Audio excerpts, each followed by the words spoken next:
All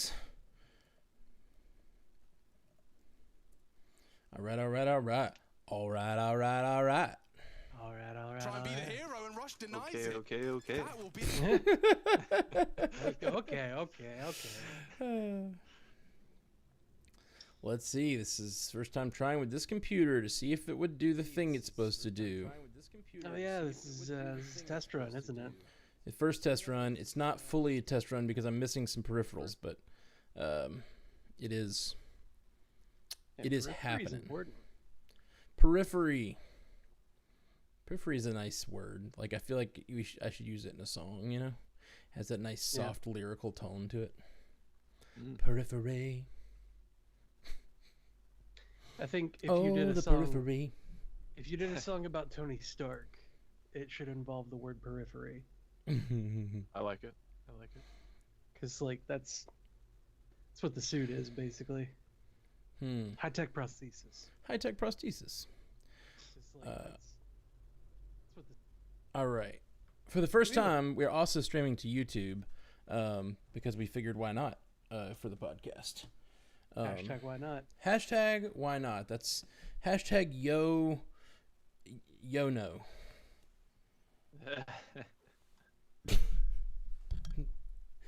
I don't know what that means, but okay. It's Must be a like TikTok YOLO. thing. That must be a TikTok Italian. thing. Oh, Yes, man. I will have. Yes, I will have my banana nut muffin this morning. Is there a brand on that you're gonna throw out there? Kroger Free brand. advertising. Blake ordered some Irons One, and I was like, I always joke that I'm advertising for them when I drink that whiskey on the stream, but Blake actually ordered some. Yeah, word of mouth is the best advertising. Yeah. Okay, we're streaming. I'm gonna get the recording is all ready to go. First time I've recorded on this computer. A little nervous. Only a touch nervous. Check. Checkity check. Yes, everybody. Check. Thanks to all of the wonderful. Check. Think check. Sorry. What'd you say? I was being fucking stupid. All right. But you were thanking everyone. Sorry, I didn't mean to. Oh yes, thanks to everyone's kind donations on this. For the computer, I have a laptop that I'm testing out right now. I don't know if it's going to work. 14-day return policy. 14-day return policy. I'm like serious. Yeah. Yep. Hey, So, Frank. yeah. Thanks for joining us on YouTube. We got fully funded on the GoFundMe. Yes, amazing. I couldn't even believe it. And So Hell yeah. I'm trying to. Zuhair reached out and told me about some processor chip I should try in this laptop. I'm trying it. And if it works, I might either keep this one or I might wait until. Yeah, I'm trying to figure it out. I'm trying to figure out the best course of action to get the computer that will last me the longest time. yeah, Because the MacBook Pro has the new M1 chip that Apple has started making, and it's ARM architecture. So it's like it's a little different. You know, it's different from the 64-bit architecture that everybody's been using for the past however long. So there's a little bit of a difference, but it's supposed to, because of the physical distance and the way that it accesses memory, like yeah, the physical distance from the memory and the way that it accesses memory. it's supposed to be better. Should be faster. And if it is, that'd be awesome because I have a portable machine. But if it's not, I'll need to go back to my iMac and get one of them crazy iMac cases we found. Yeah, the one that's $6,000. Which I'm still planning to get the crazy big one, but the thing is, if the M1 is so good, I might wait 3 months and get the M1 on the big machine When they release it. when they release it in July. But this machine might get me to there, which would be awesome because that will probably last me like 6 or 7 years instead of. I'm scared if I keep only the laptop or even upgraded from this laptop, it's just going to last me 2 years and then it's all the stuff's gonna outdate it, you know. Yeah, all that planned obsolescence. Yeah, that's Apple for you. How much of a transition would it be if you do have the upgrade in July? Because I'm just thinking, like, if Black Widow is coming out in July, do you want to be like doing an equipment upgrade when content might be at an all-time high, but don't let me detract from any plans, obviously. No, yeah, and honestly, we don't even know for sure that that's when it's happening. So like, it's a whole thing. It may not be like I might make the transition a little later because of that reason or whatever, and also may like get both for a minute and sell one or vice versa or something. I'm trying to figure out a way to make the most of this gift everyone's giving me and get a computer that will last me like as long as possible. Okay, are we ready? I think if enough people are in the stream and we can get going. Yeah. Let's talk about this episode of Falcon Winter Soldier. I'm going to hit record on my end. You guys ready? I'm recording. Uh-oh. I am recording, and if what oh, you don't have yours ready. And the good thing is, if this works, record, and it was like, nah. No clapping needed. Oh, yay. Because I should be able to. I'm recording the Skype. Woohoo! Woohoo! And I'm only using one computer right now instead of 3. It's awesome. Instead of 2 old computers trying to make them work, I'm using one computer. No cheese cam? No cheese cam. Ah, there we go. I kind of missed the cheese cam. Let's just put this banana nut muffin in place of cheese. Muffin cam. That's a different thing on TikTok. Oh, God. Was that dirtier than I meant it to be? Probably. we need to put that muffin on only carrots and get somebody to sit on it. Mm-hmm. I think Ashley offered to sit on a cake. Would she sit on a muffin? Is it all baked goods that she's willing to sit on? I mean, maybe a cupcake. That's kind of like the middle ground between a muffin and a cake. That's true. I never considered it that way, but you're right. I'm glad. It's a you're sweet right. Muffin with a hat. I never realized muffin. I never realized baked goods were a spectrum. I can pontificate about baked goods, especially the morning variety. Oh my God. Okay. Muffins are cupcakes without hats. Is icing a hat? Yeah. Oh gosh. Let's try this. The one thing that is still silly, I know I'm talking about having no cheese and stuff, but I'm still like stacked on like 3 boxes because I still haven't gotten the peripherals to plug in my camera yet. Well, that didn't work. So I'm using the onboard camera, so I had to keep the laptop up here to make it look right. Gotcha. Okay, you ready now, Jeff? Yeah, everything's recording now. Sorry. Sweet. My audio hardware was just like, Nah, not doing that. Not Since today. I got that new motherboard, and when I disconnected and reconnected everything, all of my devices changed IDs. So, Right. Audition was just like, you're not using that old headset. I'm like, it's right here. It's still broken. Like, it's the same broken headset. It's like, nah.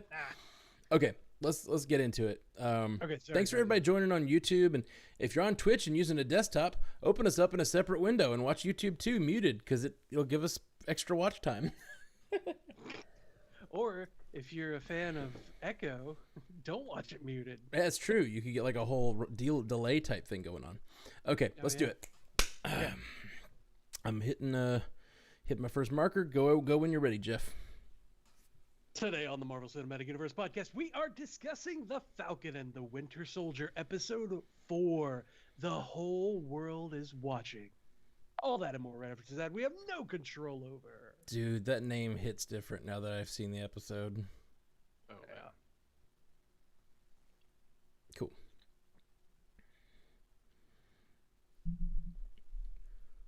Welcome to the Marvel Cinematic Universe podcast. My name is Matthew Carroll. And I'm Jeff Randall. Oh, and in our producer chair today, we have J. Scotty St. Clair. How are you doing, buddy? Doing very well. Thanks again for having me back. Absolutely. Excited to get into episode. Sorry. No, yeah, absolutely. It's great to have you, man. Great to have you. But since it's your first real week having this out, let's like up top mention your new podcast that is now available everywhere. Yeah. Thank you very much. It's called the Animation Deliberation Podcast, so you can find it pretty much anywhere you get your podcast.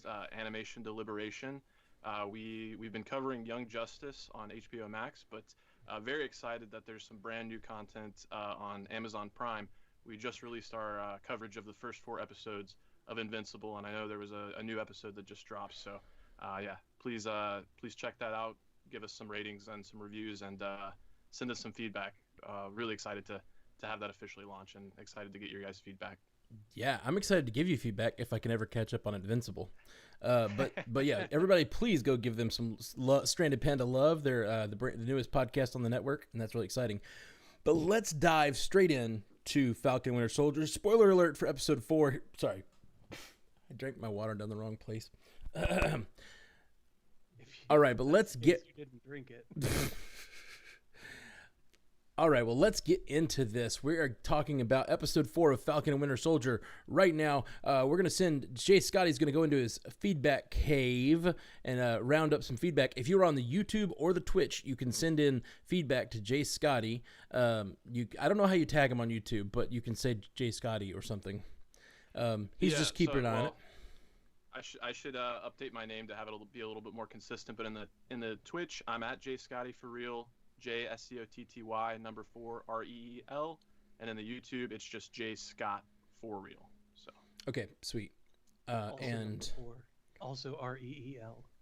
Yes, thank you. I have to be as confusing as possible. Well, it's just you're a really long movie, is all it is. That's right. It's kind of like a Truman Show thing. So Yeah. Truman Show, but you're in on it or something. Okay. Jeff, this episode, man. Matt, this episode, man. I have not left an episode feeling so... I don't even know, man. It's wild. It is wild. That last shot is iconic as hell already. Just blood on the shield. I mean, it reminds me of every amazing cover of a comic book that is so iconic. You know what I mean? It's just like that is, and there may be that shot in a comic somewhere, but that is an amazing shot. Honestly, I hate to bring up a different verse from a director that I have said bad things against, but it reminds me of the pin in the Watchmen with the blood splatter across it. Yeah, I can see that. Smiley face pin. I can see that. Like, that's what that shield with the blood on it reminds me of. Like, holy crap, dude. That, like, when this episode ended, the first thing I said out loud was, well, that was definitely the end of Act 2. Yeah, like, yeah. Which that you was posted certainly end of Act 2 material. Yeah, which you posted on Facebook too, and I was like, and now my expectations are high. Thanks, Jeff. Yeah, because honestly, these first 3, great, and I loved last week's episode. Last week with Zemo, I absolutely loved him as a character, and I loved the trio of them working together and like how they played off each other. It was awesome. Zemo dancing is everything. Yep. But this episode, the character development and the death of Battlestar, I mean, leading to John Walker killing a man in the street with Captain America's shield, forever sullying that shield. You know what I mean?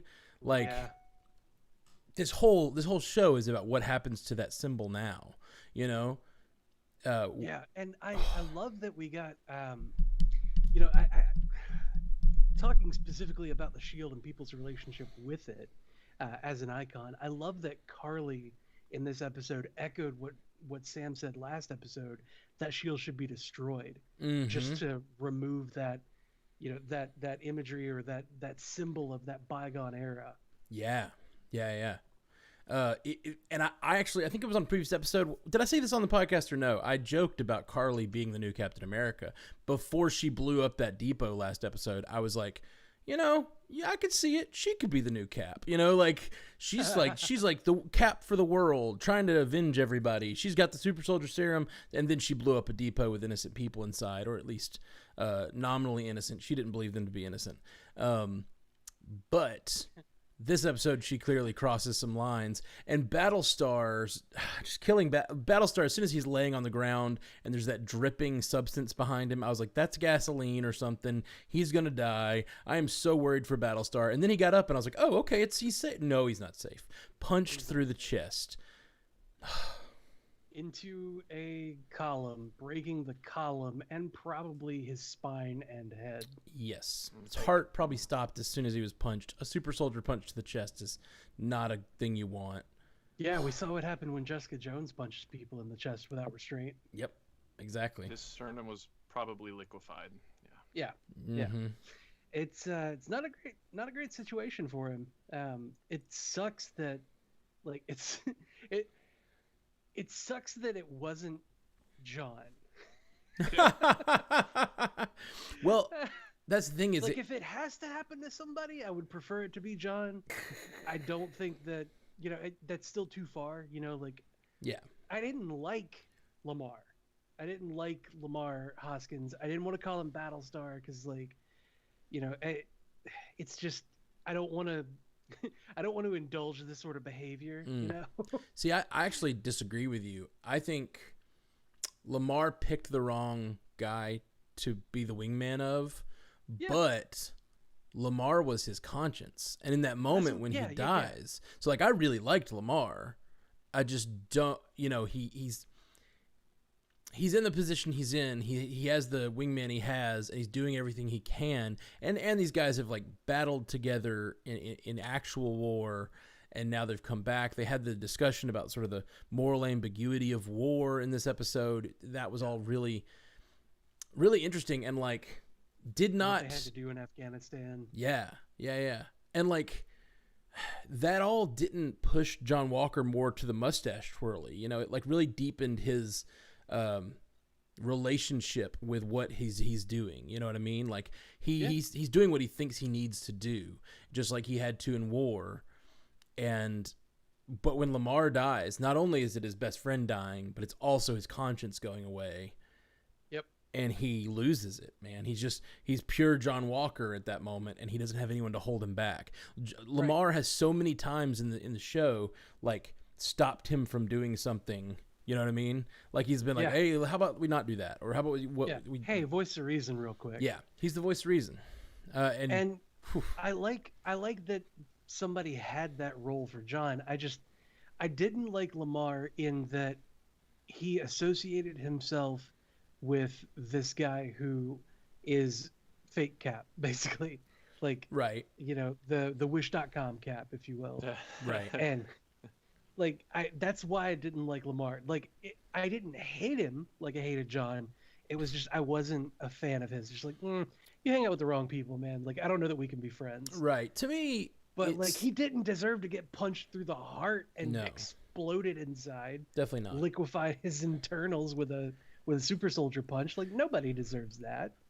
To me, it's maybe John Walker, but I think that's bias talking. Yeah, see, that's the thing. I think your bias is showing. And I think, like, to me, it's the discussion we had about him and Cap in the first episode, like, new Cap. Because, like, he hadn't done anything wrong. We just hated him because of the guy, the place of the guy he was taking, Right. Sorry. We hated him because of the smug-ass wink and looking like Carl from Up with a helmet on. Right, which none of those are good reasons to hate a person. And so there was a lot of complex things we discussed. And I don't think Lamar ever did any of the things that, like, John Walker has been proven now to be all the things we feared. It probably worse than we feared. And Lamar was not that guy. Lamar was actually a good man, and a good man trying to reason with the situation and help his friend make the right decisions. And it's awful that he's dead, but yeah, I knew it was going to happen. As soon as he fell on the floor tied up with that dripping substance, I was like, this is not good. This is not good. Yeah, this is not great. Not great. I love the cinematography that they used in this episode.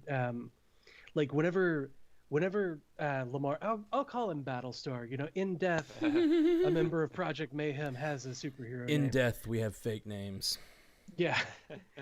Whenever Battlestar showed up in a room like heroically, it was like the camera angles were always low, looking up at him, like making him seem all that more heroic, and like really accenting the star on his chest, like in his tack vest, and then like every angle of the camera whenever like character building was happening for John Walker was always up close in his face and a little bit higher, or he would tilt his head down, and it always made him seem like he was more sinister, or like slowly unraveling.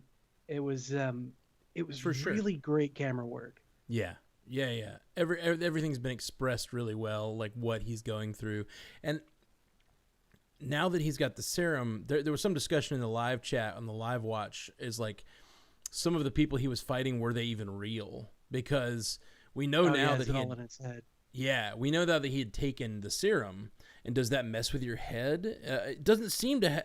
Carly seems to still have her head on her shoulders, so I don't think it's necessarily universal. But there could be side effects that we don't know about. It's a very small sample size at this point, and it could be that it could be that John Walker just has mental problems anyway. But there's just that one scene where like he's fighting a guy in the stairwell, and the guy seems to just disappear. And there's just like a shield in the wall, and he goes and picks up the shield, and then another guy attacks him, and it's like, which of those was one of those guys fake? Was it in his head? Like, there's a really strange moment in the fight sequence. Yeah. And if he's actually unraveling, like, what does that mean? And like, it just does not bode well for the future of the Shield. Yeah, for the future of the Shield specifically. Yeah. Yeah. In that scene where he was fighting the stealthy super soldiers, we'll say, it felt like they were really setting that up for like a horror element, and it felt really like suspenseful and tense and scary, and like I like that they did that. It didn't make me care about John Walker anymore, but like it certainly made me feel the tension in that scene. Yeah. Yeah, it was this was such a good episode, Matt. There's so many good things to talk about. Like, we haven't even gotten into Zemo setting up a little network of little birds. Dude, Zemo is his delight. Most Zemoist this episode. Yeah. I love Zemo so much. He states his case in this episode, which even clearer than he ever stated it in Civil War, which is he's an anti-supremacist. Just anyone who thinks they're better than me, or anyone who thinks they're better than anyone else, that's a bad person. And like anyone who's fighting to have like powers above others, like in many ways he really does fit in with the Carlys, and except Carly is willing to take the serum to stop them, and Zemo thinks that's a bridge too far. You've become a supremacist to stop the supremacism. Like it's so many layers of that issue. I really love it. It's like we spent so long talking about the three different factions of this, the three different viewpoints of this, of like, you've got the nationalist and borders and the icon of Captain America. You've got, the man in the middle that is Sam. You've got Carly that's like tear down all borders. But then there's this secret fourth faction that we didn't know about.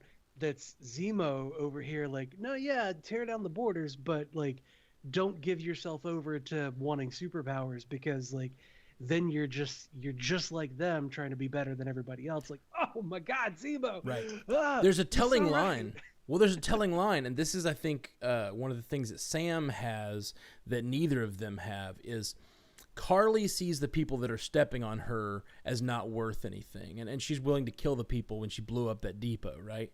And Right. she says, they were all guilty. Zemo in this episode has the line where he says, this line is so telling of his character. He says, she wants to make more super soldiers that will want to rule over real people. That line, real people. He has like this view that like those people are no longer real. Like, yes, they're trying to, so the people that are trying to step on you aren't real people. You know what I mean? And Sam sees both of them as villains. Both of them are doing bad things, but he still sees them as people. He still sees them as being able to be reasoned with. He wants to go in there and talk to Carly. Even though she's a super soldier, even though he knows that she has the mind of a human being that can be reasoned with. And I think that's like a really, really cool element to the story. And I think like Sam's a good man, and Sam really wants to make those hard decisions. I think he's equipped to make those hard decisions in ways that no one else in the story is. Yeah, he really shows himself to be like the good moral center of the whole story. Yep. Like the whole thing. And honestly, like that scene, you know, there's always that trope whenever it's like, no, I want to talk to the villain. Give me a few minutes to talk to the villain. And like the trope is like they're starting to kind of get through, and maybe they're convincing the villain to come around, and then like something happens and like, oh, I lost him, like you ruined it. But like this one didn't feel tropey in that way. It felt like they were making a real human connection. For sure. And even though they were making that connection of like Sam talking to Carly and saying like, you know, relating, my sister is expecting the same answer that you're asking a question for, like, and the fact that he says, I agree with your fight, I just can't get on with the way you're fighting it. That's such a heavy line. And he's getting through to making the connection, but she's still just so rooted in her idea of like, this is the fight, this is the way it has to be fought. And like, yeah, they can identify with each other, but she's still very firmly on her side. And it felt like maybe they were getting ready to have a real discussion and a real talk, and then John Walker comes and ruins everything. Yeah. But it felt so much less tropey than anything else where they've done this sort of thing. Yeah, I think it still very much fit into that. And I think one of the reasons it felt less tropey is everyone is doing things that make sense for their characters, you know? Yeah. I think when tropes fail, it's when tropes are tropes because they work a lot of times. And like the reason they fail is when they want to set up a scene, so they just set up the scene and then they don't set up the characters to be the kinds of characters. The one thing that didn't work about that scene for me, and this is like the first real criticism I have of this whole show. I love this show so far. But like, how did Bucky let that happen? How did Bucky let John Walker through? Like, Bucky has no respect for him. Bucky wants to like steal the shield and just go do their own thing. Like, there's no reason a super soldier Bucky let a non-super powered John Walker get through him right there. It was really strange. They cut away from that completely because they knew it was a problem, because Bucky's like standing in the doorway. He's like, no, we can't go yet. No, we can't go yet. Well, and then it just cuts to them walking in, right? There's nothing there. It's been 10 minutes is the thing. Like Bucky said, it's not been 10 minutes, John, sit tight. Okay. And John was like, don't patronize me. I'm Captain America. I've got the shield. You see this A? It stands for asshat. Yeah. Like, well, sorry to cut in here, but the thing I picked up on that scene too is like Lamar doesn't have any dialogue, but you can see the expression on Lamar's face. He's used to this impatience from John. So he's like, we've been here before. Right. And he had that line a few episodes ago about he even says, I think he says, it's okay, hold on, John. He has a line a few episodes ago about how you can't just punch all your problems anymore. Right. Yeah, you can't just punch your way out anymore. Yeah. But that's kind of what Cap does. Well, see, that's the thing. He morally punches. They have a discussion this episode about the difference between heroes of the previous age and heroes this age. Carly and her like second in command. And he says the difference between those heroes is heroes now have to know they have to get their hands dirty. And I think they don't have the luxury of keeping their hands clean. Right. And I think that like they're onto something. There is something different about the heroes of Cap's day, where it's just like, it's Nazis, go fight them, beat up the Nazis. They even discussed that. And I love that. I love that aside when he's like, when Sam says those are our friends you're talking about, he's like, the Avengers, not the Nazis. They even discussed the Nazis in the graveyard scene when he says, we're talking about his grandfather fighting the Nazis, Yep. And it's like that's an analog for Captain America. Captain America was this like morally pure character who's doing the right thing, and then when America starts, or like the Shield, I guess it is technically. I don't think it's technically America. I don't know. They never really get into the geopolitics of Shield, but Shield is fucking up. He leaves Shield. He's like, I'm gonna do the right thing. You're making Hydra-like weapons. I'm out, kind of thing. Yeah. Well, that's actually a little earlier, but anyway. Neither here nor there. He's trying to make the right decisions, but he's still punching his problems. And I think that, like, there is something different about a hero needed today, and they need more complexity to their thinking than even Steve Rogers had. Steve Rogers was very morally pure, but, like, Sam has this, like, very nuanced view of human beings, and he understands people deeply. And, like, I think this entire show, if he ends up with the Shield in the end, which I think he will, this entire show is this entire show is Steve jumping on the grenade. You know what I mean? Like, this entire show is Falcon proving himself worthy of that Shield. Because really, we've always loved Steve.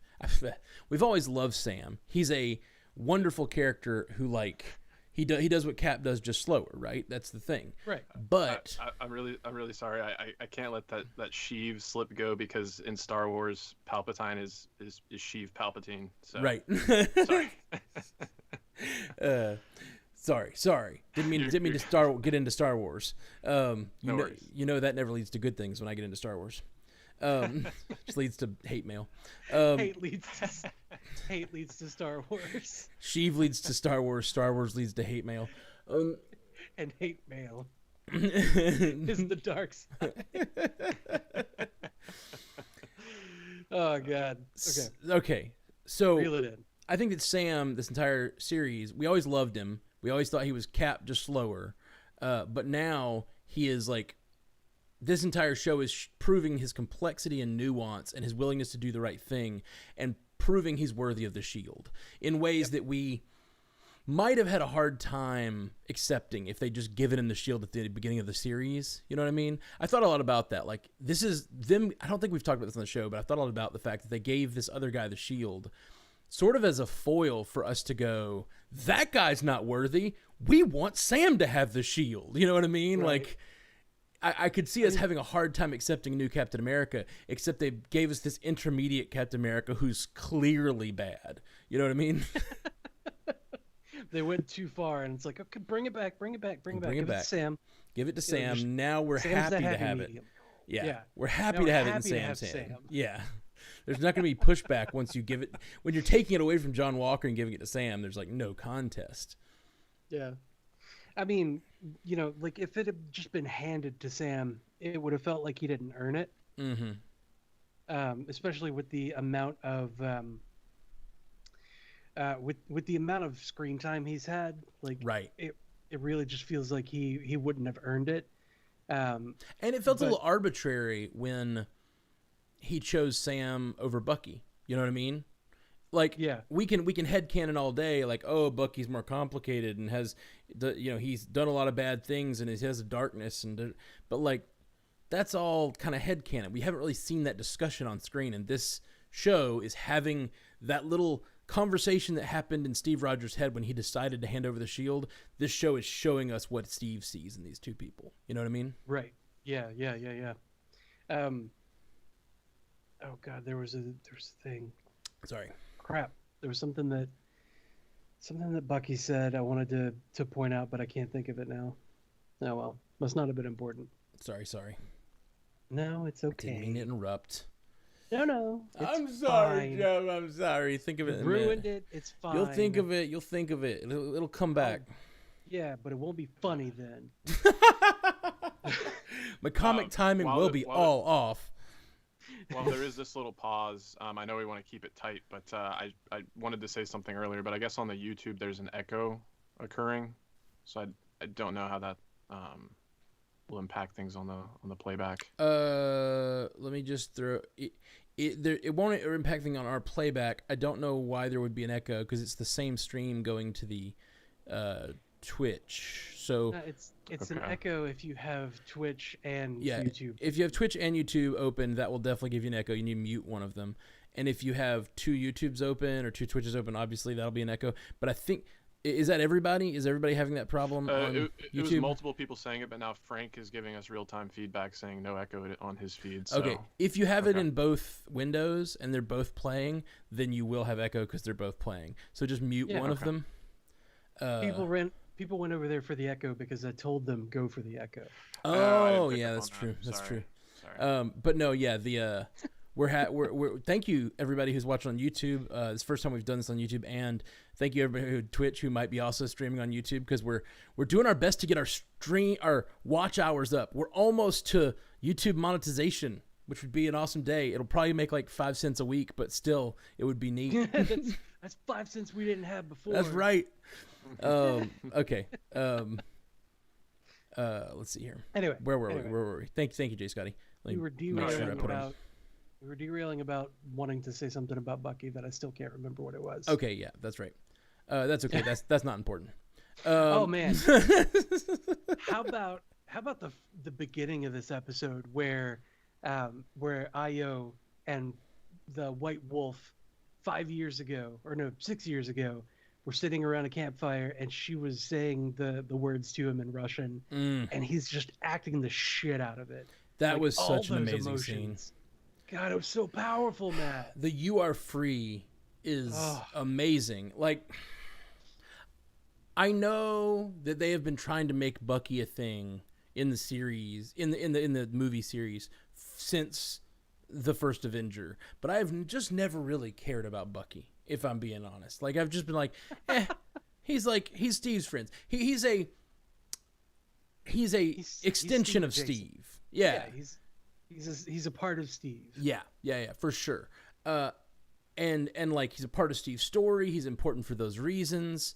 But I've never really felt emotionally invested on him getting freed, except for how it relates to Steve, because I just never felt like he was a point of view character. This series has already brought me around to that, and that scene, like I felt real feels when she said "You are free," and he just starts weeping.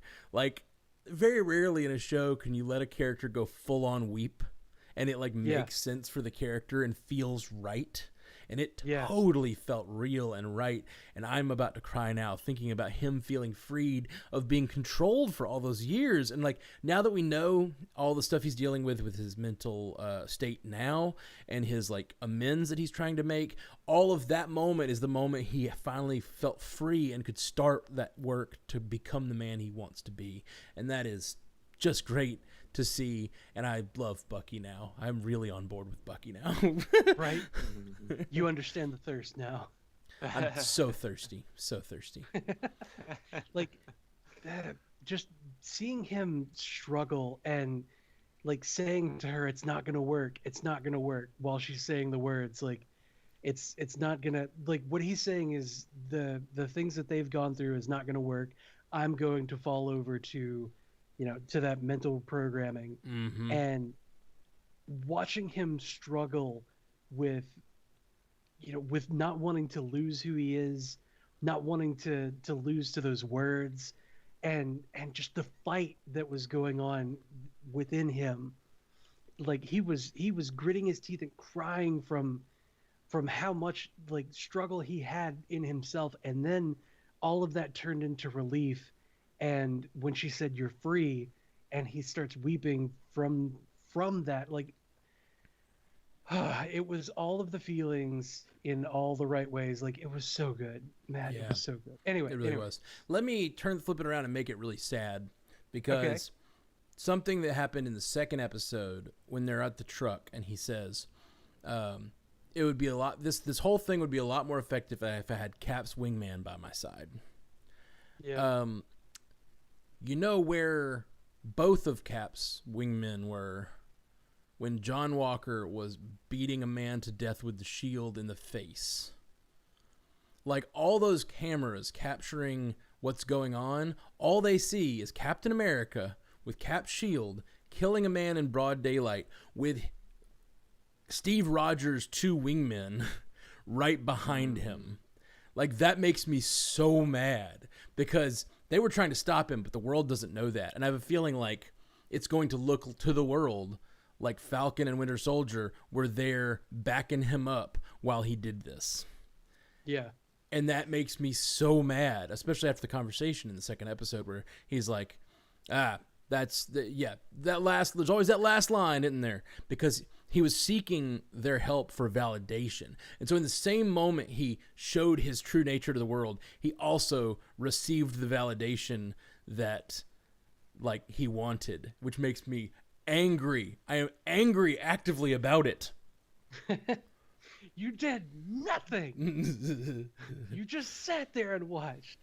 I mean, sitting there and watching was kind of their thing, right? Like when John Walker was fighting the Dora Milaje, and Bucky's like, "Looking strong, John. You're doing great." How have we not talked about that scene yet? That was, I mean, so many iconic, epic character moments happen this episode that we've been focusing on that. But like the Dora Milaje were amazing. The Dora Milaje Bay. Like, I am so loving the Dora Milaje, like just completely taking out these people and John Walker, and the character moment for John Walker, they weren't even super soldiers. They weren't even super soldiers. And I got beat like this. Right. Like, oh yeah, it's rough. That's rough, buddy. You're a little bitch. Take the shield off. And Zemo drinking his like whiskey is the new meme for this week. Like, oh yeah. That's the, like, you know, you've got the Kermit sipping tea thing. You've got Zemo. That's the new Kermit sipping tea, is Zemo sipping whatever it was in his glass. I'll get on making that meme after we get off this recording. You've also got Bucky there acting as the peanut gallery going, "Looking strong, John. Looking strong. Looking good. You're doing great." The Dora Milaje. Sorry, go ahead. And I love that Bucky walks in and he's like, "Okay, we gotta do something about this." And like he grabs the spear and like starts trying to like wrangle Io, and he's like, "Io, let's talk about this." And like, she's not a super soldier. He's got the serum, so he's just like, whatever. God, just hold still for a minute. Like, and then she takes his arm off. And then she takes his arm off, and he's like, "The fuck?" I felt so justified. I called that so hard. Right before we went live to watch the episode, I was talking to Blake, and he was like, "Can you imagine if shouldn't Shuri, Blake, one of our listeners, a good buddy from Stranded Panda After Dark, he said, can you imagine that Shuri made this thing and didn't put any other features in this arm? It's just an arm." And I was like, well, maybe there's some laser finger, right, like laser finger or whatever. And I was like, well, maybe there's some features, but I could also see them having a like fail safe in case they ever need to fight him. Yeah. And then they did it in this episode. And I was like, yes, I called that shit. And I love that he was able to just like put it straight back on. He was just like, "Oh God," and like they just needed to be off and on the ground long enough for them to deal with him. And then it goes right back on, like him putting on that arm and flexing and swinging it, so powerful. Oh, well, he did that. That was the same thing that he did in the movie Winter Soldier, like when his arm got shocked by Nat's widow's bite, and like he had to pull the electrifying thing off, like his arm had to reset, and then he did that whole swing it around his thing and like good catch. Good catch. Cocking those guns. Good catch. It was a nice little callback there. Yeah. I said it in the live watch, but I mean, she virtually disarmed him. And it's a good opportunity to incorporate some live feedback. We do have Matthew Fox, the ethical panda, is hitting us with some feedback regarding to this whole scene, and he says, "Apologies for crossing streams, but the Wakandans building a failsafe into Bucky's arm so they can literally disarm him easily gave me serious Amanda Waller from DC Universe energy. She always wanted to have a plan ready for every hero in case they went bad, and the Dora and Shuri doing that show that they were preparing for what could go wrong." Yeah. Yeah, true. Yeah, for sure, for sure. It's a. I feel like taking an arm off is a little different than putting like bombs in the bases of people's skulls, but like I see the vibe you're going for. I definitely see I can see the connection there. similarity. Well, let's go ahead and get bring Jay Scotty in and do some more feedback. How about that, Jay Scotty? Hey, Sounds good to me. Please, Matt. Hold on one second. What was that? Marker me for background noise. Okay, and I need to fix this real quick. And I need to put a marker down for that and that. Boom, boom, boom. Bang, bang, bang. Boopity bop. And yeah, let's bring Jay Scotty on and let's see what else has been going on in the live watch. The live chat? What's been going on, man? By the way, if you're listening to this and you hear us talking and you want to be a part of the conversation, we go live every Friday morning at 9 a.m. Central on twitch.tv/strandedpandatv. You can go over there and follow us, and it should give you an alert when we go live. And you can you tell Jay Scotty what you want to tell us, and we'll have that conversation right now. Also, youtube.com/strandedpanda. That's true. Right. We're testing with that tonight. We don't know for sure if we're doing it every week, but we're trying with the YouTube as well. This might be too much for Jay Scotty. Too much feedback from all sources. I'm no Ashley Coffin, but I'll do my best here. No, man. With you're that doing said, great. I'll go ahead and get my resident ass kissing out of the way. You know, Ashley is a person that hasn't been present to receive some of that ass kissing, but I know she'd love it. So this feedback in particular, I feel like pertains to how she's able to do her little Monday recaps of what she thought for the episode. So Mr. Starosky is doing his little full breakdown of the episode and all the emotions that they felt. So I'm working, so I'm going to drop my stuff really quick. John Walker's a savage. Sam and Bucky are bays as F or AF. I hate that I want to both hate and like Carly. Still think Sharon is a Skrull, but most definitely convinced she's a part of Fury's sword. That Dora Milaje fight, though. Give me more Zemo, goddammit. Love you guys 300.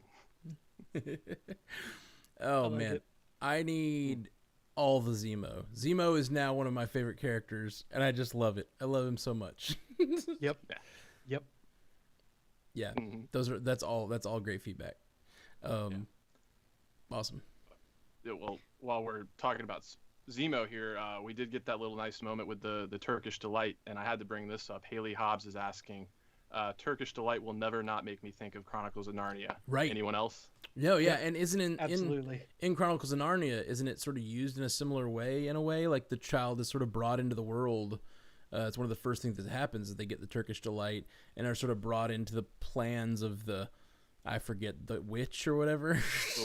The White Witch. She basically tells Edmund Pivensey that he can have anything he desires, and he goes for Turkish Delight. So. Yeah. So that absolutely connected for me too. Mm-hmm. Yep. Mm-hmm. So basically, the whole thing here that we're learning is that kids are easily swayed by candy. Yes. It's such a creepy scene, but it's also so effective. My favorite line of his, I just also want to say the writing in this All of his episode is lines. tight, and like so many lines from so many characters are wonderful. But one of my favorites was, this is my associate ahead. And it's the little girl. My associate. And I love that whole time when, like, you can tell Zemo knows he's absolutely in control of the situation, even though he's like, oh, no, I expect that it'll all come to a nice, happy resolution. Like, he is pulling every string, and John Walker is completely unraveling right around him, and he's like, my associate's right ahead, and John's like, what the hell? You're a kid. That is a child, Zemo. That is a child. I just love it. My associate. It's so funny. It's so funny. Yeah. And It's just.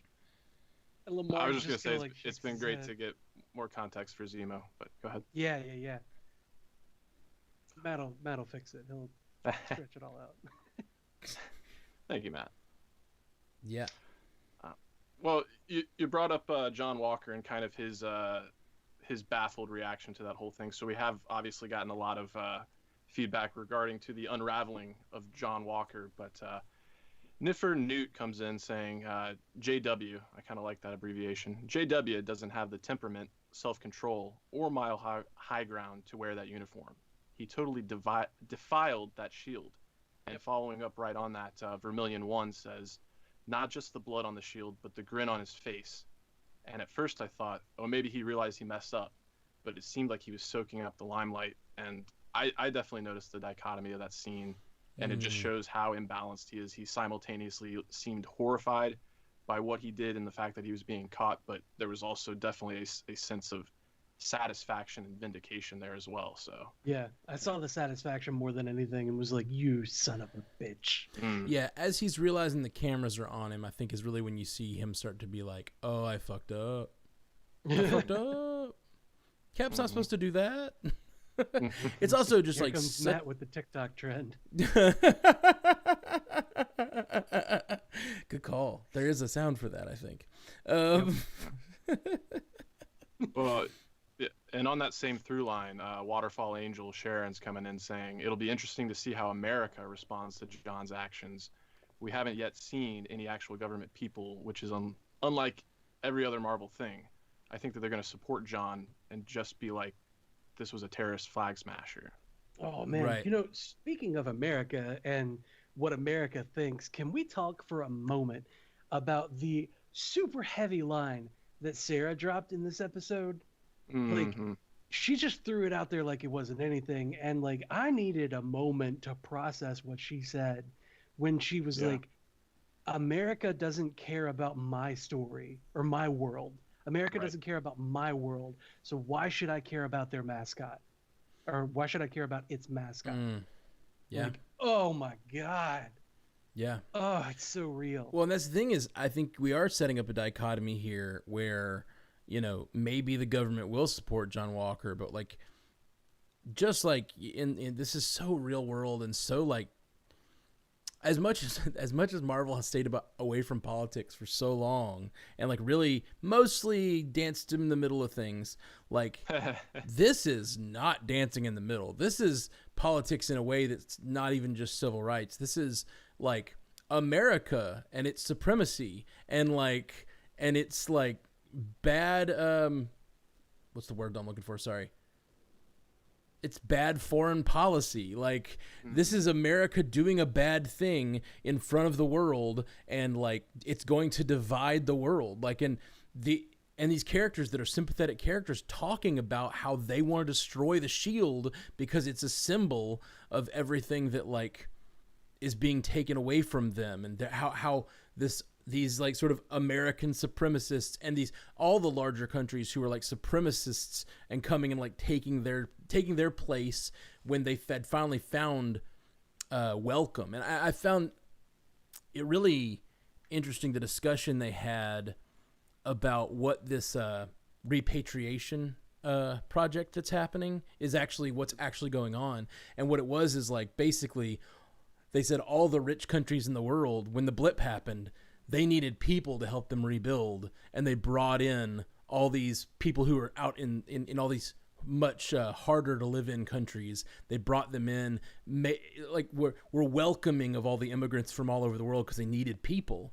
And then once they don't need them anymore, they're throwing them all out and putting them in these camps. Like that is very interesting and like not at all subtly about like America's view of immigrants and stuff, and that's it's wild. Honestly, I didn't think about it until this moment, but like the way that like we finally got clarification on who these refugees are, and you know, Sam said for 5 years people were you know, crossing borders, being welcomed because they were happy to just have people around to help them rebuild, and then the teacher said, you know, we're not refugees, we have nothing to take refuge from.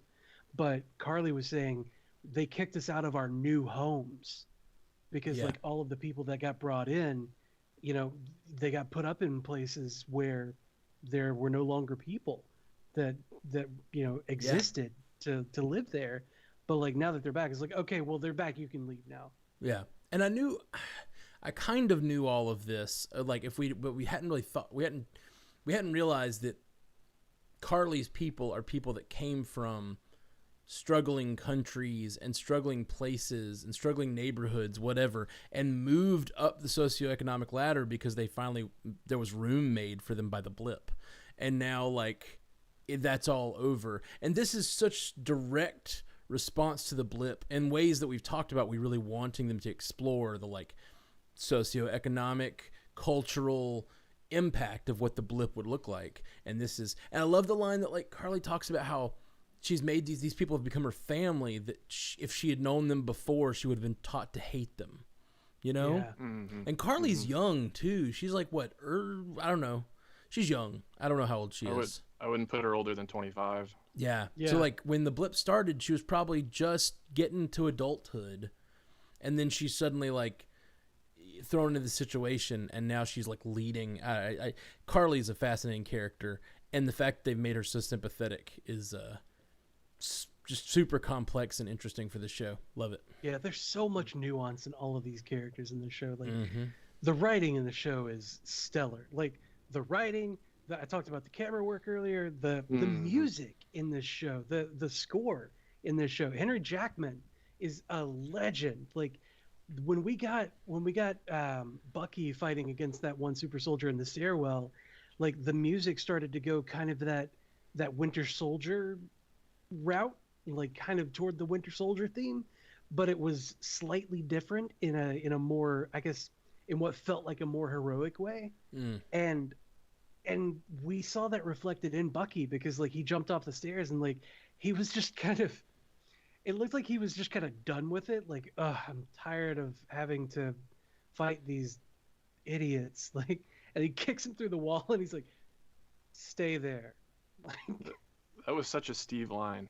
it was such a Steve line, but, like, his whole facade right there was just like, I have to go through this crap again. Like, It's really weird. You know, you watch these shows like The Boys or Invincible, where you've got characters that are, like, they're wearing the iconography of a hero, but they're doing horrible things. You know what I mean? Yeah.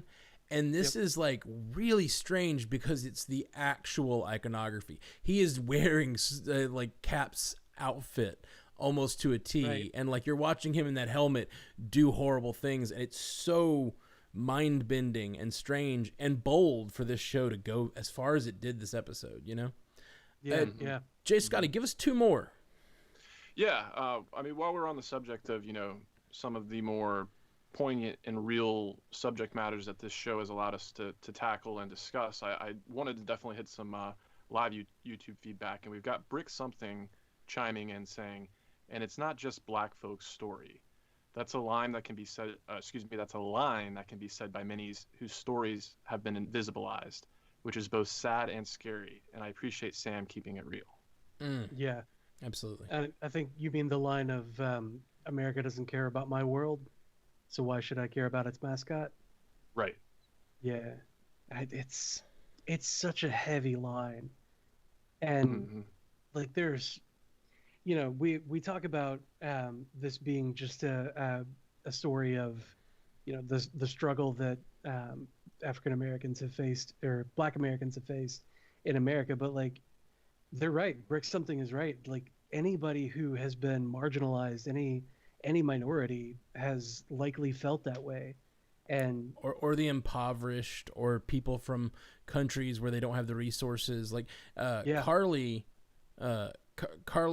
is makes that clear, you know, that and the diversity in her crew.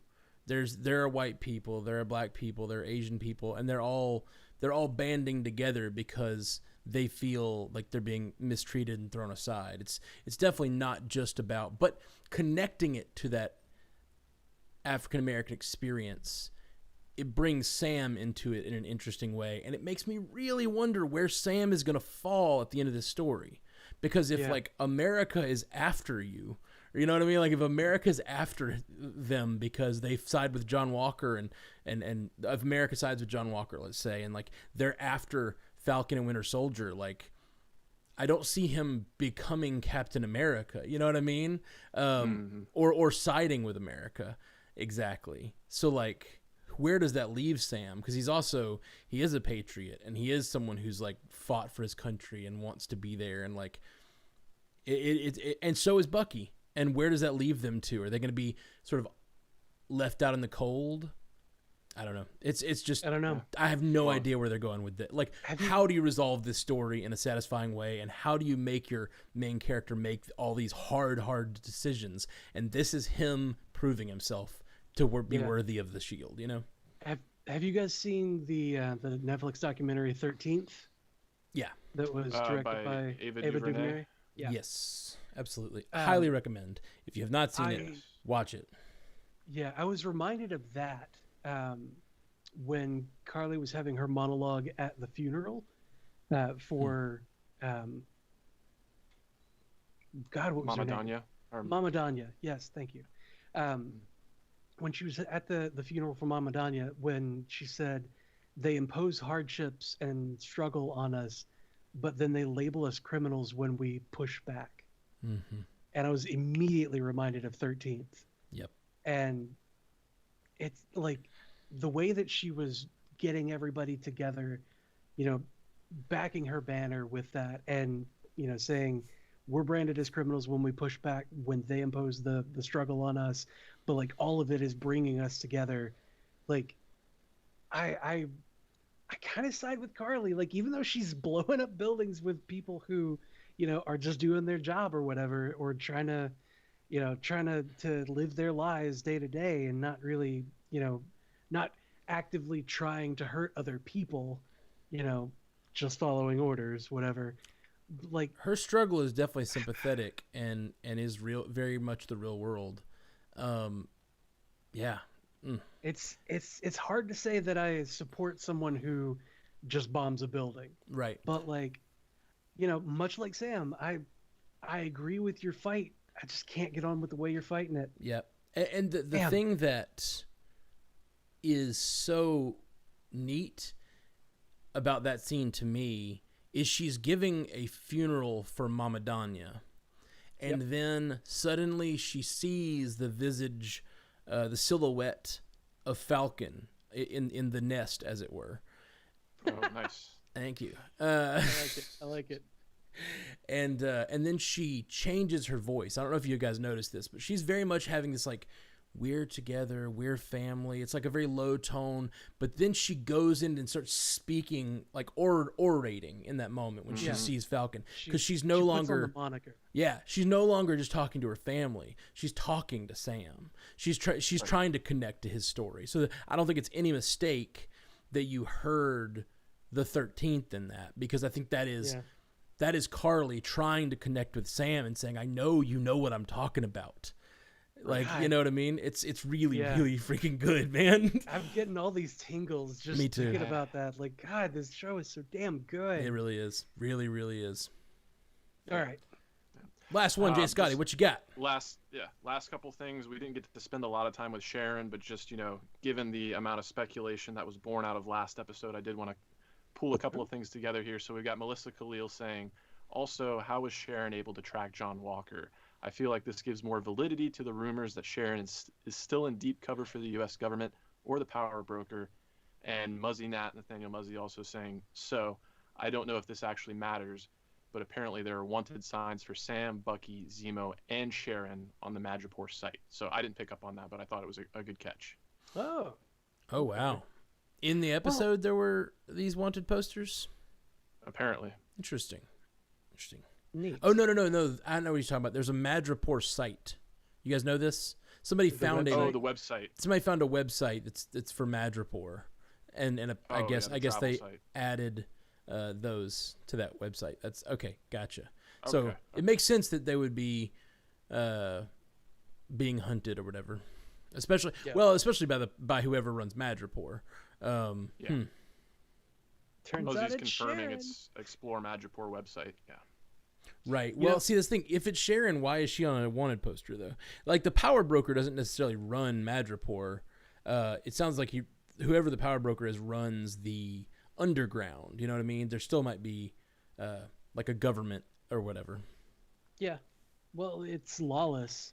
from what Zima was saying. Like, it was Well, that the pirate town. low town is lawless, but he said high town's a nice place to visit, but low town not so much.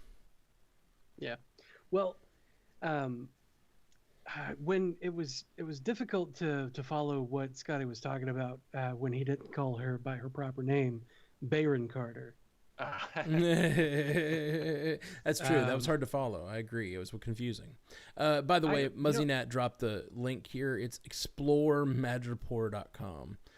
So if you go to exploremadripoor.com, there's a website that's like, it's like the tourist board for Madripoor put it together. It's pretty great. It's, I guess, Marvel's making this website. Somebody just found it randomly, apparently.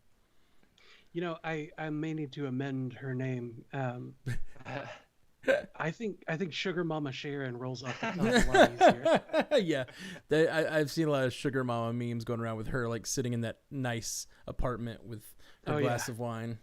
And then we can use Bayron Zemo. Yeah, right? Bayron Zemo. Yeah, that's what I thought you were gonna say when you said Bayron. I was like, I got where you're going. Yeah. On that note, I was a little surprised by the lack of thirst comments regarding to the knife flip. Oh yeah, yes. We had the knife flip for the thirst crew from Bucky. Yep. And I love that. Like, as much as I hate him, his line here when John Walker was like, "What's with all the knives?" Like, stop whining, John. I love it. That was a great line. Like, John has all of the traditional, like, really great, like, funny lines and, like, cool lines in different moments, but he's just not the guy, you know? Yeah, he's just not the guy. Yep. Okay, well, I think that's about all for today's podcast. We'll be back. We normally go live on Mondays at, what time are we planning to go live now? Is it 6 or 5? It's 5 or 6 Central. Okay, I think we decided 5 Central. Until like 7, actually. What's that? It probably won't be until like 7, actually, because there's always something that comes up. No, but now we have the tech might be solved. It worked today. Hopefully it'll work Monday. But let me just say, we're so excited about the show. Of course, we haven't gotten into this at all, but the crowdfunding campaign, the GoFundMe for the new equipment, the new computer, it fully funded this week. Thank you guys so much for doing that.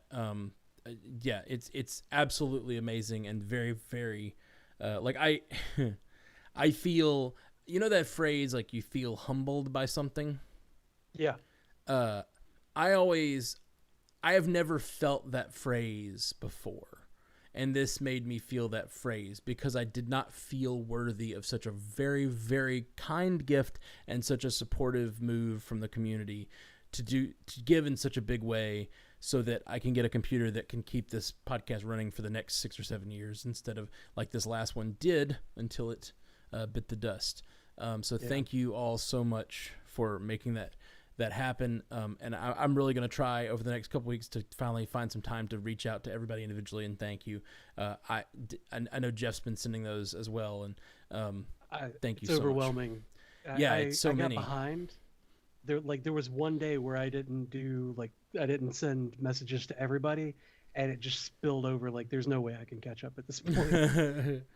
Well, that's just a testament to how many of you guys helped out. And like I mentioned this on a previous week, but like a bunch of you, I don't even know I had never heard your names before. I just kind of scanned through the donations and like a lot of the names I didn't even know, which means there's just this community that has been so supportive on Patreon, and so supportive, coming to all these live events that I've gotten to know a lot of people through this community or that surrounds this podcast, and like this network.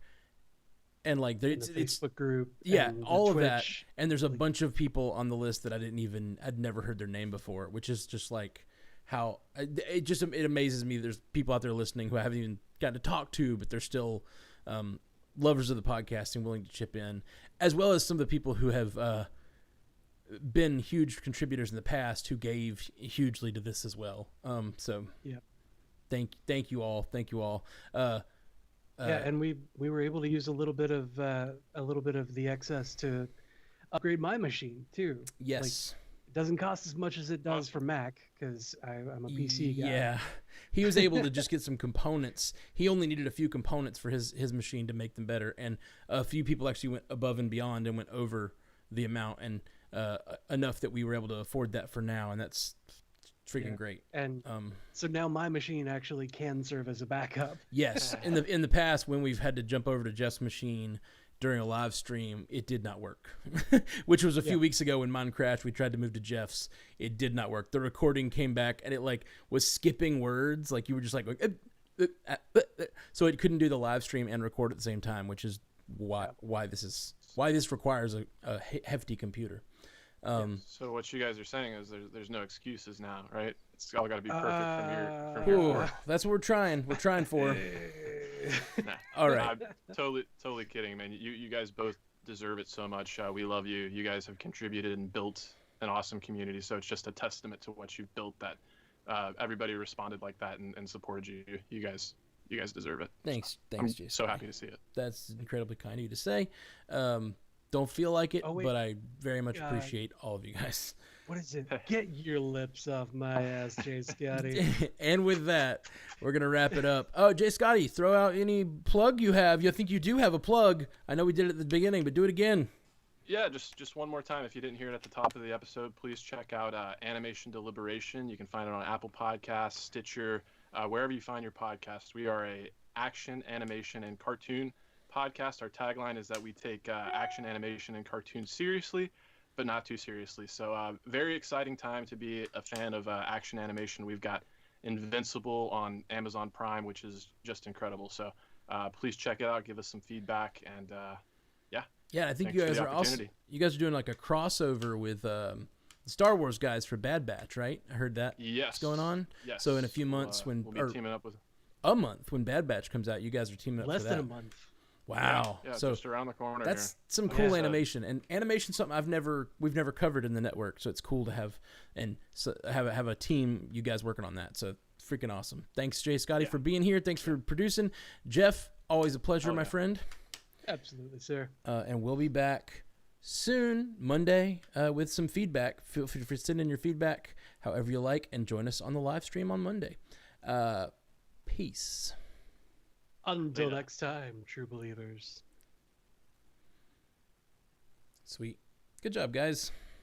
All right. And to the live watch, I have to create a Zoom call real quick. Maybe have to download Zoom. Well, crap. I kind of forgot that this machine doesn't have Zoom on it yet, but it'll only take a moment, and we'll have a Zoom call going for anyone who wants to hop on and join us on a Zoom call. Thank you guys for joining today. A lot of people in both YouTube and Twitch. Thank you. Got up in the 40s in Twitch and in the 20s in YouTube, so that's freaking awesome. Oh yeah. Wow. Hell yeah. Download the Zoom client. Hopefully it'll work.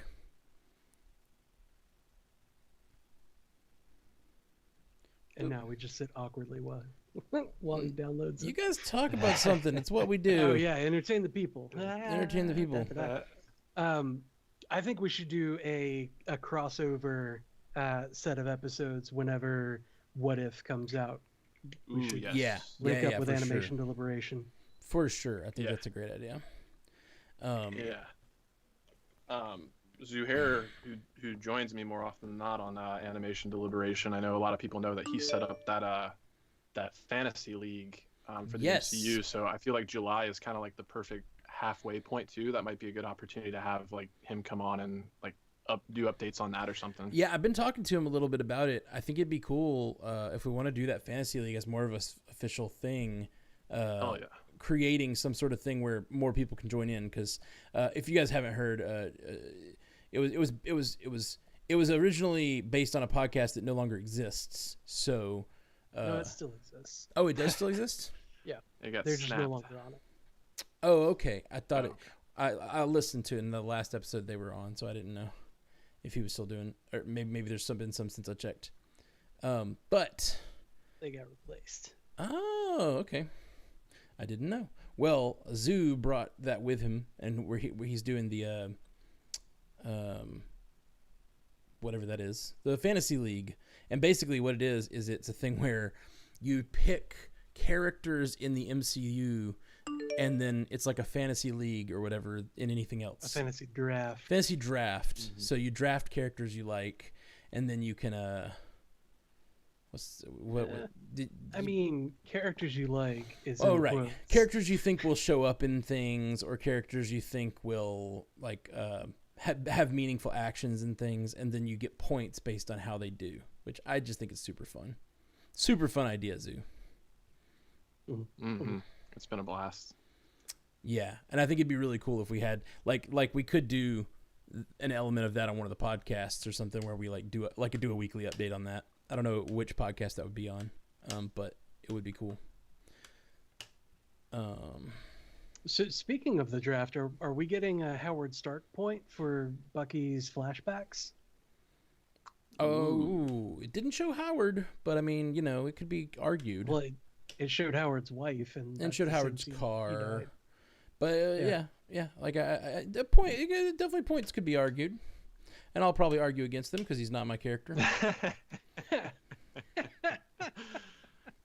Hashtag not my roster. Okay, guys, I am dropping a Zoom link in both the YouTube and the Twitch, and you guys can join the Zoom call, and we're gonna stay live chatting on Zoom about and get some of y'all's perspectives a little more directly while we get ready to edit this podcast.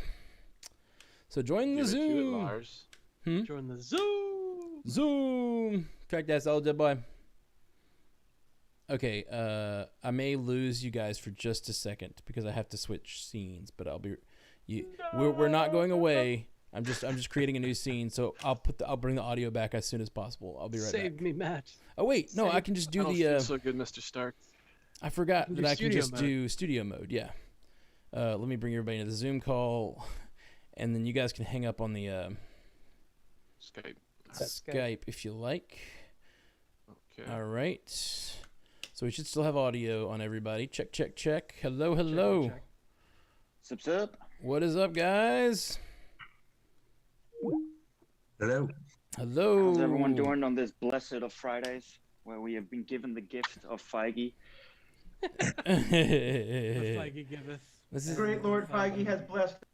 It is Good Friday, isn't it? That was last week, I think, wasn't it? No, I it's. think it was last week. Oh wait, was last week Easter?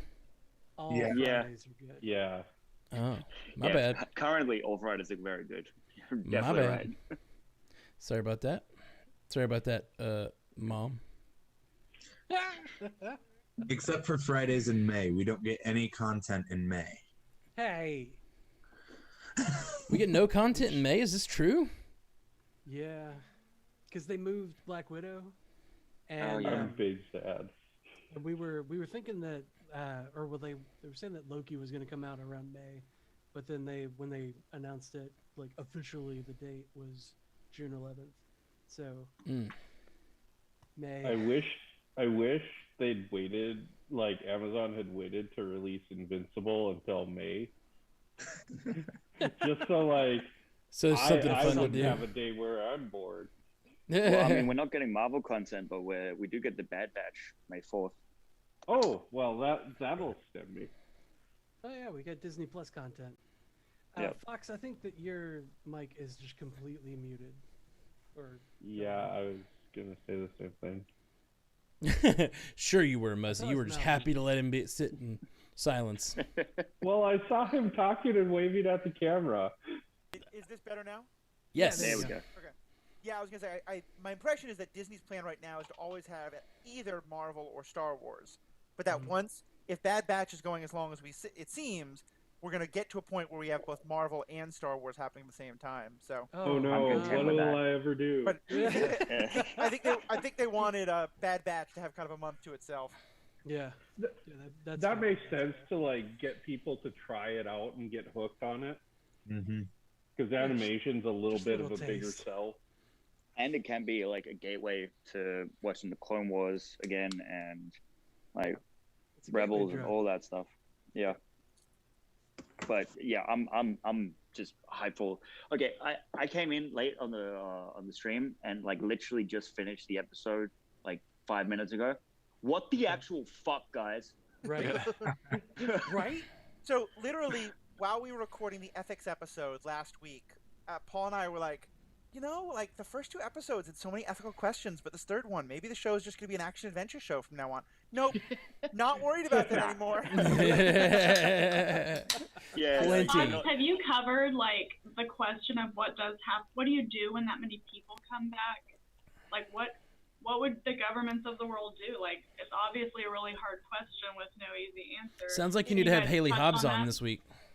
Yeah, we've gone That's into right. a little bit, but I know Matt and Jeff and I were talking about like them coming on or Mike going on the MCU to talk about like some ethics stuff, and I think we might just do a whole episode to like the post snap because WandaVision talked about it. This is talking about it. Like, and the GCP is like a very interesting like movement or like concept within the world, I think. Right. And we're kind of going to soon have a kind of, it's not by any means the same, but like we're about to have something where after a year of the world adjusting to a very different way of doing things, the world's going to start adjusting to a whole new way again. Like we're having a weird parallel of this. I thought the school teacher's line about we're not refugees because we're not seeking refuge from anything was like so good in this. These shows are so good. I feel so lucky to be able to like watch this. Right.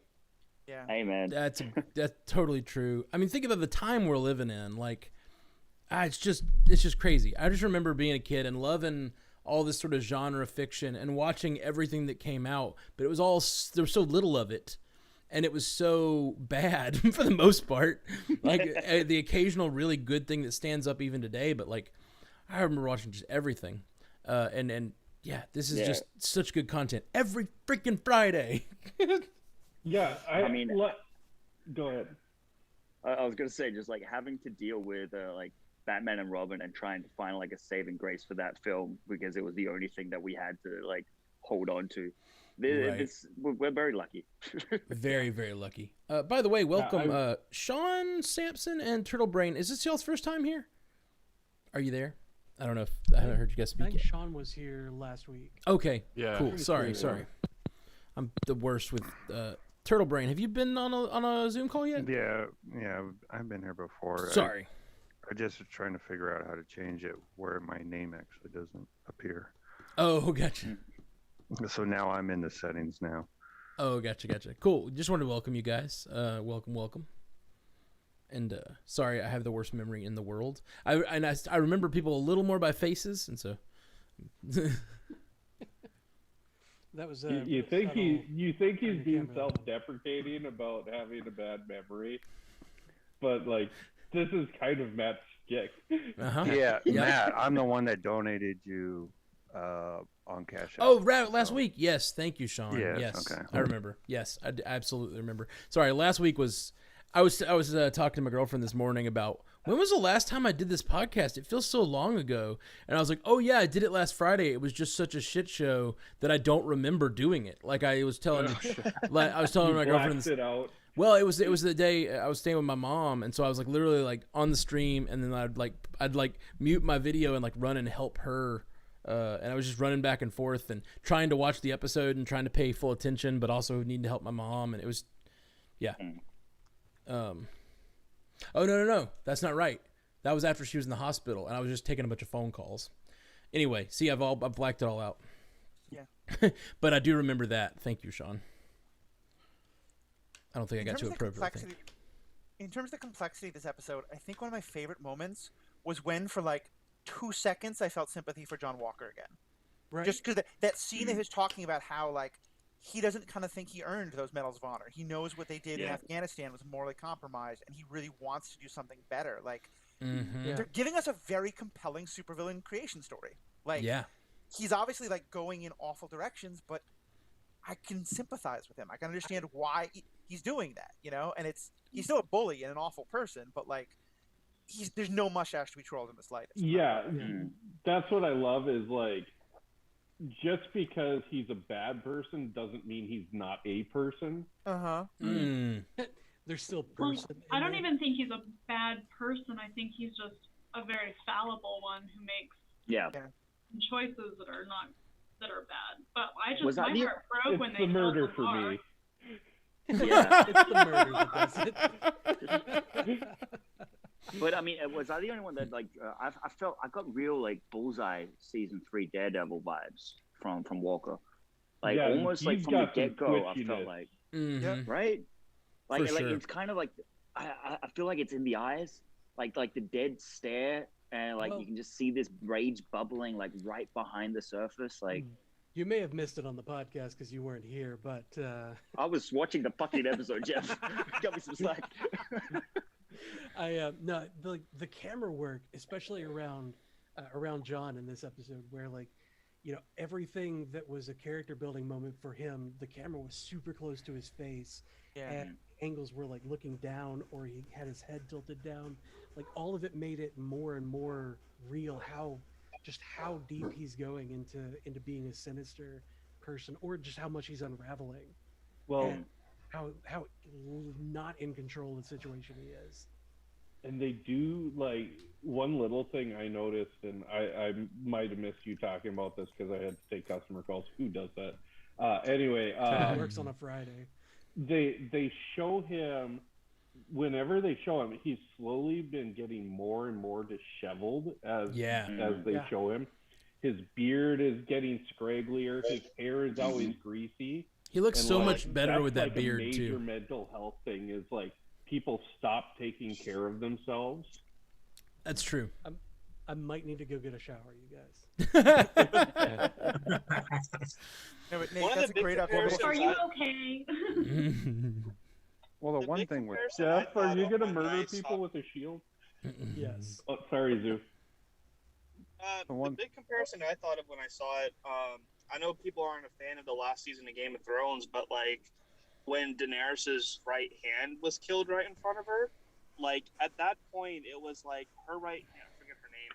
Her right hand was the only thing that was like keeping her from like slipping into the dark side, and I feel like that's what Battlestar was for John Walker, like that voice of reason to stop him from slipping in.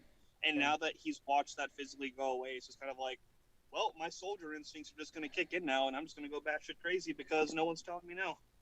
Well, and to take that analogy one step further, because I think what's interesting is that we're all like, oh my God, what Walker did was murder. It was terrible.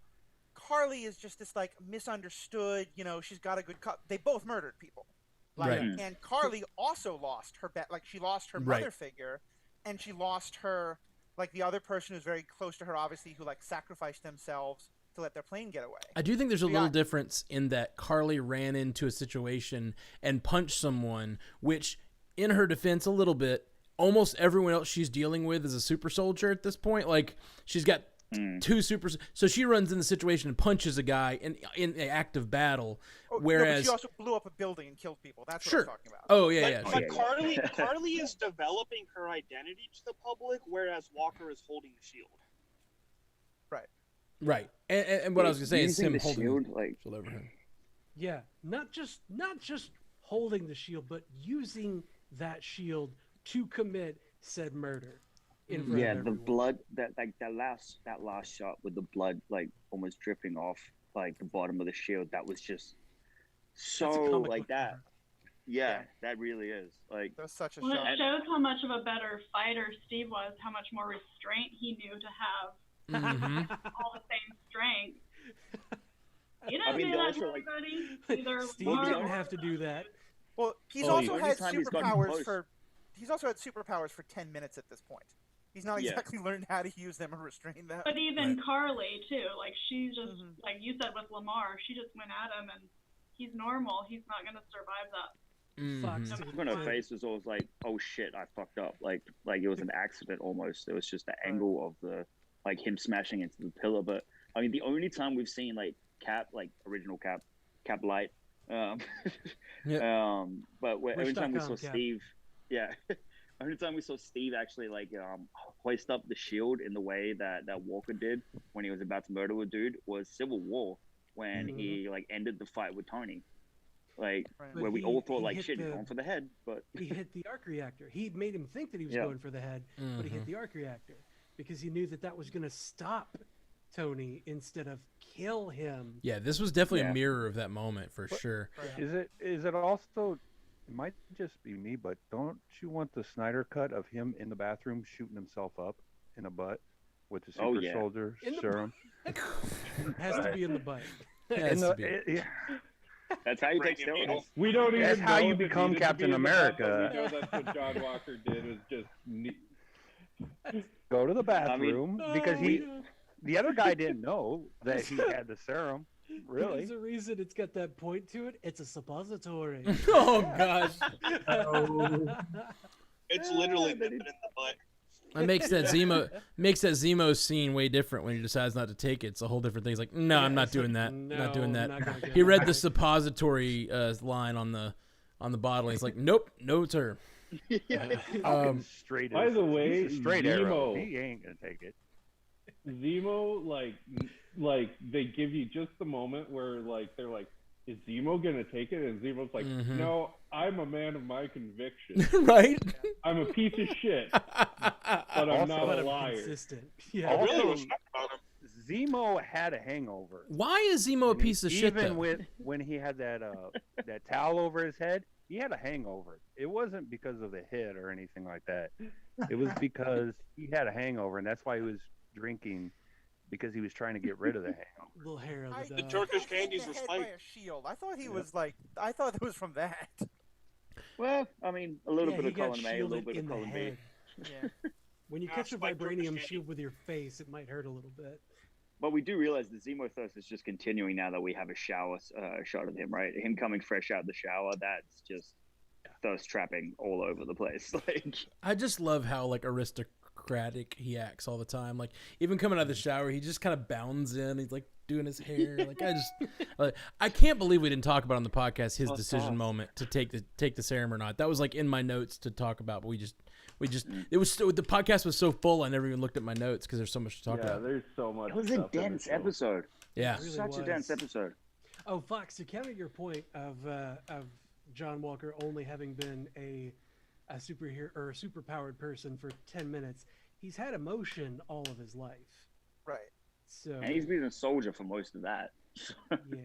Well, yeah, no, I mean, I don't think I think he made the clear decision to murder that guy at the end. Absolutely. Right. Like, I don't think there's any question about that. I just meant in terms of, like, I do think he is still, like, learning what his powers can and can't do. Right. Well, like, oops, I punched you a little bit too hard, you know, against a super soldier is not going to instantly kill them. Oops, I crushed your face with the shield. Yeah. Like, which, I mean, we didn't see where. Is the thing. That could have been Frank his Castle face. be any different in that boat? Sorry, again? Would Frank Castle be any different in that boat? Oh, do you think Frank would take the serum? Yeah, he would know. Yeah, Frank would totally take the serum. Yeah. No, but if he did for whatever reason, and he watched like one of his partners die right in front of him. Well, he's had a lot of people die in front of him. Yeah, he's had Q die in front of him, or Microchip. He's died in front of him. I'm just saying, it's the same perspective of foreign soldier, like, borderline going rogue, kind of doing things on his own way. So it's like, the difference between John Walker and Punisher, like, really isn't that different at this point? No, I think they're very morally similar.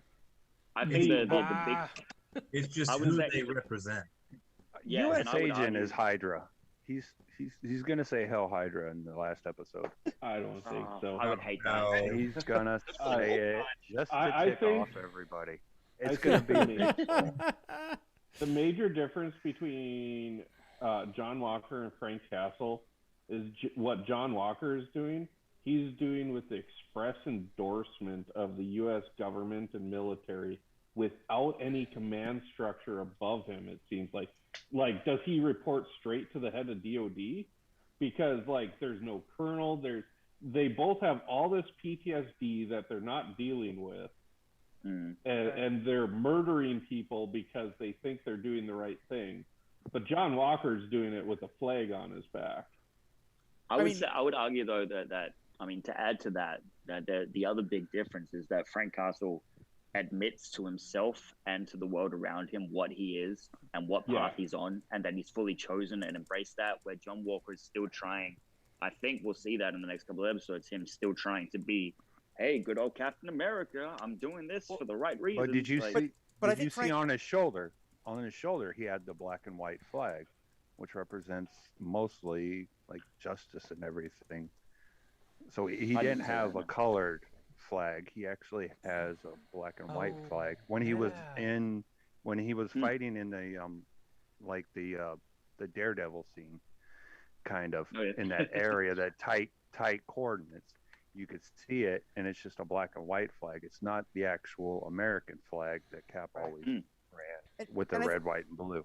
And Frank Castle did do all of those things for the American government while he was still a soldier. Like, I think in many ways it's like Frank Castle and John Walker are very similar people, just at different stages of their development, you know? Like John Walker hasn't lost his family. Right. Well, and John Walker probably has grandparents. I think Lamar and John Walker's like their relationship and their partnership extended beyond just the battlefield, because in episode 2 we got the dialogue that indicated like they were on a football team together. So this is a guy he's known since at least like high school buddies. It basically is family for him. Yeah. Well, and Frank wasn't like emotionally unhinged. He was. Did we watch the same show? He was mostly, like driven to the point, like doing what he did, but like John Walker didn't get fucked over by the American government, where Frank Castle tried to they tried to use him as a patsy, right? Like Agent Orange. Yeah. So that that's a whole different element to it as well. Yeah, that's. But I mean, shit, it's a whole bag. But I think I would love to see some again, to draw the parallel between him and Bullseye, but some more therapist scenes. I want more therapist scenes with the therapist, and I want John Walker to have therapy. One. Yeah, and I want John Walker to have one because I think that would be a cool scene to see him trying to deal with it. Maybe some flashbacks from when he was in the service and what he actually did to get those medals of honor. Mm-hmm. I like that they're not shying away from his perspective, though. They're really giving us his perspective on the thing and what he thinks he's doing versus whatever we all see him as. It's really great. What if Bucky had to do another Zoom call with his therapist just to throw everything off? Your court mandated therapy. I think she'll just come back. To, put everything in reality, and all of a sudden now she's on a Zoom call with him instead of the way we normally see it. Too real. It's too real. Yeah, then it would hit a little too real. Yeah. I mean, they had to do reshoots because they had to do reshoots and rewrites because they had a virus story. What about the Atlanta? What about the Atlanta place that happens to be a courthouse that they did reshoots there, and there was a female figure that was very popular at the time. Are you saying She-Hulk is showing up? It's either She-Hulk, not as She-Hulk, but possibly the character that's going to become She-Hulk in the future. Jessica Walters, right? No, that would be awesome. Tatiana Maslany, please show up. I would love it. Matt, because I they got my audio say too. they I see it. there. Yeah, thank you. Cool. Yeah. Because it is Atlanta, and everybody, Atlanta is the main spot that they film most of this stuff, and then also in Canada sometimes. Right. Yeah, what is it? Pinewood Studios in Atlanta. Yep. Mm-hmm. Yeah. Yeah. Before the pandemic. I was thinking there's we're talking about this actually on our own show last week, that as much as I'm loving everything about it, I am a little sad that some of the storylines from episode 1, especially about the sister in the boat, and even more so about Bucky and the old man who he's become friends with, whose son he had killed, that we've totally lost those storylines. And I do wonder if it's maybe because the original version, there was more of that, but because of having to reshoot things because of pandemic and stuff like that, they had to cut out some of the they had to kind of make the story smaller and more focused instead of as much in these kind of scenes in crowded bars and stuff like that. And so that maybe some of it, because it's become very much just about them on this mission instead of them in their world, the way the first episode was. That being said, I did really appreciate we got some really nice wide shots, and Jeff kind of talked about some of the cinematography, but I noticed we got one of the first fisheye shots that we've seen in maybe ever in the MCU. If not, it's been a really long time. But when we came out in that building of the apartment, there were so many nice shots of that apartment where we got to see the stained glass in the background. And I never made the comment because maybe, I don't know if it was just too on the nose or what, but the stars in the stained glass, that had to be like an allusion to Bucky, right? And the star on his arm and the whole pattern. Oh, what about what if Zemo actually said when they were whispering to the little girl, he just said "Hell Hydra," and they'll trust these people behind me. Why are you trying to bring Hydra back, dude? apparently Zuhair needs to be Hydra's always around. I mean, I'm so was it bored of 3 Hydra. years ago that Captain America in the comics just basically said like "Hell Hydra"? Yeah, but then they retconned it. Oh, they retconned it, yeah, but they are going off of comics mostly. Yeah, but we got one Cap saying Hell Hydra in Endgame. I think that was like the closest when they're going to get to that. Yeah, that was definitely the nod to that, which I just loved that nod. I love the nod to it without actually, going there.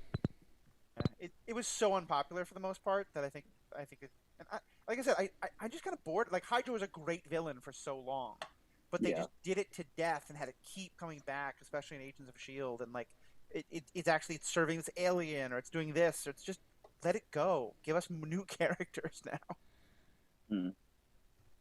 I mean, yeah, but what do you want? Do you want AIM agents? I mean, yes, in HeroClix when I played that, I used a lot of AIM agents, but like other than Hydra, it's just they had a mention of the hand, but come on, the hand's not going to come around. I think the hand will be around. You need an evil organization to fight against. Like, give me. And we're getting the 10 rings again. Stories. Yeah, Hydra is too more. There's no moral complexity with Hydra. They're just evil. Whereas this is. Yeah. I like so much more what they're doing now. I love the line where Sam saying well, when Zemo was going through like the Nazis and then we had like the Avengers and all that sort of stuff, and Sam's like, "Yo, those are our friends we're talking about." Bucky just jumps in. The Avengers, not the Nazis. Just FYI, if that was such a good line. Just in case that wasn't clear. No, I thought for a moment that the new like evil organization was gonna be Sword. Oh yeah. Yeah. I mean, they're not. Or America. They're not What about an evil organization? They're just an organization that is run by people who have bad motivations. Right. Would you be disappointed if Dr. Doom was the power broker behind all of it and just playing No, not at all. Zemo? I think I would lose my collective shit if that happened. Because this All of it. right now where they're Your collective at, shit. it's right next door. It's not like it. I mean, where Yeah, was but the- Madripoor is Latvia. not right next door. No, Madripoor's not. But that's- Baron's got I think we talked about it after Plan. dark. Like when I heard Latvia, I was like, "Dude, that's the thing." Like, granted, I had a couple in me when I was watching it, but I was like, "That's the thing. That's the fucking thing." And he's like, well, "Dude, it's Latvia." It's like it's the same thing. Latveria and Latvia, fucking same. And it's Well, like when makes they that talk funny is about that like you're, right there beside it. when they talked about Sokovia like being eaten up by its neighbors, I was like, so is Latveria gonna like rise from the ashes of Sokovia? I could totally see that. Ooh, actually, yeah. Now that they're putting up new borders and stuff with the DCP, that might lead directly into like the larger formation of a larger Latvia or something. Victor Von Doom could have been a Baron at some point too, and like use his power to like go up the ranks. Well, and Doom is a like the Latverians like Doom. Yeah. Basically because his mom sold her soul for it, but Mephisto confirmed. Well, yes, Mephisto confirmed. Okay, yeah, you can cut his mic off. Jeff is like twitching over there. Nate. The Children's Crusade. You remember where Wanda was when the kids found her? Yeah, I do. She was part of Doom's Castle, or in Doom's Castle, like Yeah. in Latveria. If Latveria is rising from the ashes of Sokovia, and she won. Oh, Jeff! I got Holy one. shit. I've got one better. Okay. Why is At Doom? the start of Children's Crusade, they find a Wanda Doombot life model decoy. We see 2 Wandas at the end of WandaVision. Doom confirmed, Mephisto confirmed, Children's Crusade confirmed. Ooh, what if White Vision is the first Doom bot? Hey. Oh. Whoa. Don't do that to me. Calm down. White White Vision's Vision's for going all. down the Armor Wars path. True. White Friends, did we Vision's not a learn our scroll. lesson? Fury is the mind killer. I will not accept theory. Let the Bene Gesserit teach you. No. WandaVision told us, stop theorizing, they'll just fuck us over. No, you Nick told me the Fury is exact a opposite. watcher now. When Mephisto shows Matthew Fox, sorry. I was gonna say, no. I will send you. I will happily accept them. It'll be like 10. We do it! And what I can look at the proofs. Yeah. Just based on what you said, like